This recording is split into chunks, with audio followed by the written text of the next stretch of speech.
What's going on, public speaking? Jake Luciani back on quarantine day number 4 for my second speech, which is the I Survived speech with a silver lining. So today I want to talk about wrestling and what it's like to be a high school wrestler and what it's like to manage your weight. So before I start, I want to ask you guys to leave a comment today and tell me if you have like a weight management story, if you ever decided to try and lose weight, and let me know how that went. So being a wrestler is very mentally draining because first you have to figure out what weight you want to wrestle, and then you have to get there if you're not already there, and you have to be able to practice every day for a solid hour and a half to 2 hours.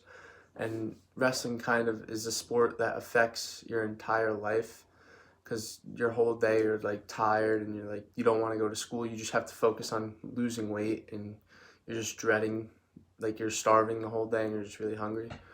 And I want to give like one main example of when I was really dreading losing weight, but like a lesson that I learned from that. So when I was a freshman, I came in weighing like 120 to 125 pounds, but I was a little chubby. So for wrestling, I wanted to cut to 106 pounds and wrestle that weight for my whole freshman year because that was my best chance of being a varsity wrestler that year.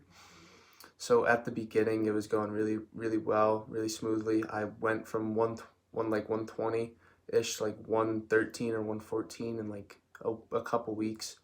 And then as the days kept going on, I kept staying at the same weight until the certification test was like 3 or 4 days away, and I was like 112, and I was like, oh, I don't want to do this anymore. I like freaked out. I was really upset about it.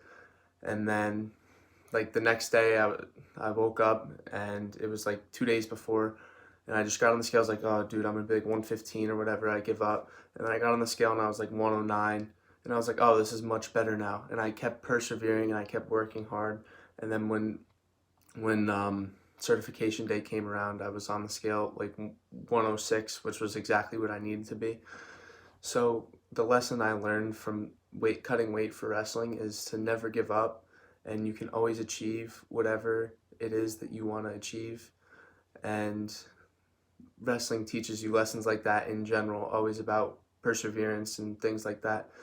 Like nights in wrestling can go from 3 o'clock after school to going to practice, and then you go to club at 7:30, you get home at 9:15, 9:30, and then you have to do all your homework and everything, and it's just a lot. And it really teaches you to always grind, how to manage your time, and I feel like wrestling's made me a much better person in general. So yeah, thank you guys for listening, and before you exit out of the video, make sure you leave a comment telling me a weight management story or something you had to persevere for.